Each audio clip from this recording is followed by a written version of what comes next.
Gary D. Cohn, President Trump's top economic advisor, said on Tuesday that he would resign, becoming the latest in a series of high-profile departures from the Trump administration. White House officials insisted that there was no single factor behind the departure of Mr. Cohn, who heads the National Economic Council. But his decision to leave came as he seemed poised to lose an internal struggle over Mr. Trump's plan to impose large tariffs on steel and aluminum imports. Mr. Cohn had warned last week that he might resign if Mr. Trump followed through with the tariffs, which Mr. Cohn had lobbied against internally. Gary has been my chief economic advisor and did a superb job in driving our agenda, helping to deliver historic tax cuts and reforms and unleashing the American economy once again, Mr. Trump said in a statement to the New York Times. He is a rare talent, and I thank him for his dedicated service to the American people. Mr. Cohn is expected to leave in the coming weeks. He will join a string of recent departures by senior White House officials, including Mr. Trump's communications director and a powerful staff secretary. Yet the departure of Mr. Cohn, a free trade-oriented Democrat who fended off a number of nationalist-minded policies during his year in the Trump administration, could have a ripple effect on the president's economic decisions and on the financial industry. It leaves Mr. Trump surrounded primarily by advisors with strong protectionist views who advocate the types of aggressive trade measures, like tariffs, that Mr. Trump campaigned on but that Mr. Cohn fought inside the White House. Mr. Cohn was viewed by Republican lawmakers as the steady hand who could prevent Mr. Trump from engaging in activities that could trigger a trade war. Even the mere threat, last August, that Mr. Cohn might leave sent the financial markets tumbling. On Tuesday, Mr. Cohn's announcement rattled markets, and trading in futures pointed to a decline in the United States stock market when it opened on Wednesday. In a statement, Mr. Cohn said he had been pleased to work on pro-growth economic policies to benefit the American people, in particular the passage of historic tax reform. White House officials said that Mr. Cohn was leaving on cordial terms with the president and that they planned to discuss policy even after his departure. Mr. Cohn's departure comes as the White House has been buffeted by turnover, uncertainty, and internal divisions, and as the president lashes out at the special counsel investigation that seems to be bearing down on his team. A host of top aides have been streaming out the White House door or are considering a departure. Rob Porter, the White House staff secretary and a member of the Inner Circle, resigned after spousal abuse allegations. Hope Hicks, the president's communications director and confidant, announced that she would leave soon. In recent days, the president has lost a speechwriter, an associate attorney general and the North Korea negotiator. Others are perpetually seen as on the way out. John F. Kelly, the chief of staff, at one point broached resigning over the handling of Mr. Porter's case. Lt.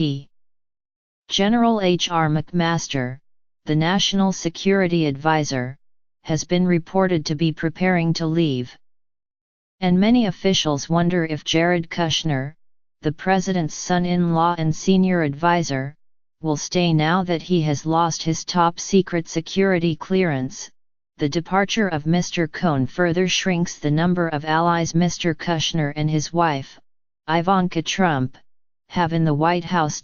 More than 1 in 3 top White House officials left by the end of Mr. Trump's first year, and fewer than half of the 12 positions closest to the president are still occupied by the same people as when he came into office, according to a Brookings Institution study. Mr. Cohn's departure will bring the turnover number to 43%. According to updated figures compiled by Catherine Dunn-Tempest of the Brookings Institution. For all the swings of the West Wing revolving door over the last year, Mr. Cohn's decision to leave struck a different chord for people. He is among the most senior officials to resign to date. Mr. Trump's announcement last week that he would levy tariffs on aluminum and steel imports was the most immediate catalyst for Mr. Cohn's departure, according to people familiar with his thinking. A longtime proponent of free trade, Mr. Cohn believed the decision could jeopardize economic growth.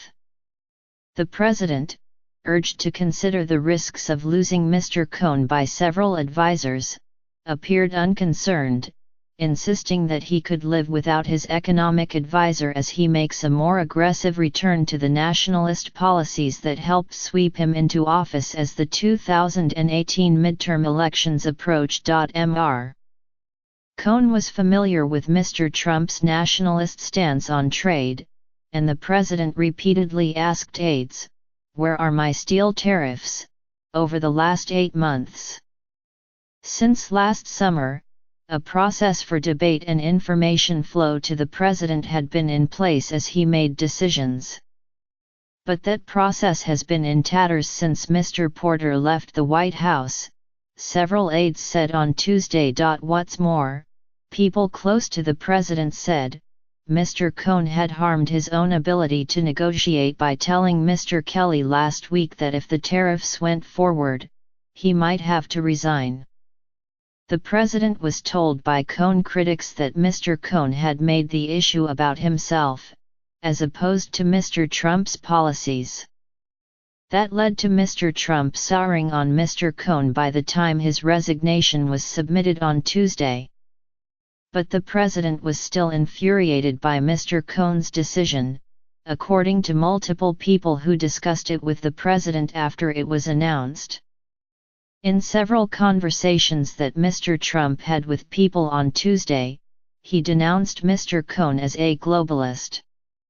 The resignation followed conversations Mr. Cohn held with the president in recent weeks about the possibility of replacing Mr. Kelly as chief of staff, said people who were briefed on the matter. The president never formally offered Mr. Cohn the job, those people insisted, but Mr. Trump had discussions with him about whether he would be interested. On Tuesday, before Mr. Cohn's announcement, Mr. Trump dismissed talk of chaos in his White House while acknowledging that he deliberately fostered a fractious atmosphere. "I like conflict," he said at a news conference with the visiting Prime Minister of Sweden. "I like having two people with different points of view. And I certainly have that. And then I make a decision. But I like watching it. I like seeing it. And I think it's the best way to go." But he insisted that he had no trouble recruiting or retaining people to work for him, despite widespread reluctance among Republicans to join his staff. "Believe me, everybody wants to work in the White House," he said. "They all want a piece of the Oval Office. They want a piece of the West Wing." People close to Mr. Cohn said that he had planned to stay for roughly a year, and that he had accomplished a number of things he cared about, including the $1.5 trillion tax cut. A one-time silver trader who eventually became the president of Goldman Sachs, Mr. Cohn was an unlikely addition to the administration. A lifelong Democrat known for having progressive social views, he had no political expertise and barely knew Mr. Trump. But during an unconventional job interview, Mr. Trump was impressed with Mr. Cohn's knowledge of economics and the markets, say people who were briefed on the discussion. As his chief economic advisor, Mr. Cohn quickly ingratiated himself to the president. He gave blunt, practical advice, say people familiar with their interactions, and built a team of experts on issues like infrastructure and taxes. At one point, he was part of a moderate-minded coalition of staff members including Mr. Kushner and Ms. Trump, also an advisor who pushed for the preservation of workplace rights for gay, lesbian, bisexual and transgender people. He also pushed Mr. Trump to remain in the Paris Climate Accord, a battle he ultimately lost. He argued frequently over Mr. Trump's America First approach to trade, justing most recently with the White House aide Peter Navarro and Commerce Secretary Wilbur Ross over the harm he believed nationalist economic policies would generate. Shortly after his inauguration, Mr. Trump withdrew the United States from the Trans-Pacific Partnership, an Obama-era trade agreement with a number of Asian nations. Then, on at least 3 occasions last year, Mr. Cohn rebuffed Mr. Navarro's attempts to withdraw from the North American Free Trade Agreement. Mr. Cohn was also part of a group of White House aides who effectively blocked the metal tariffs on several occasions. Some of Mr. Cohn's struggles on the job were painfully public. During an interview with CNBC, he once described working for Mr. Trump as a dream come true. Yet as the top economic advisor to a president who is often contradictory on matters of policy, he sometimes had to finesse Mr. Trump's errors, a role that critics regarded as damaging to Mr. Cohn's reputation. Mr.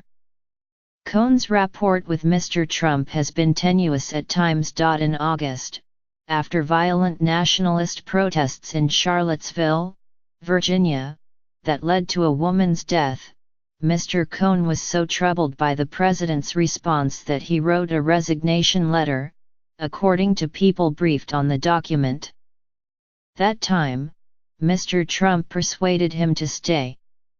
But, loath to hide his feelings on the matter, he publicly criticized his boss, saying in a Financial Times interview that the administration can and must do better to condemn hate groups. Late last year, Mr. Navarro was placed under Mr. Cohn's supervision and asked to copy him on emails, effectively neutering his effect on policy for a time.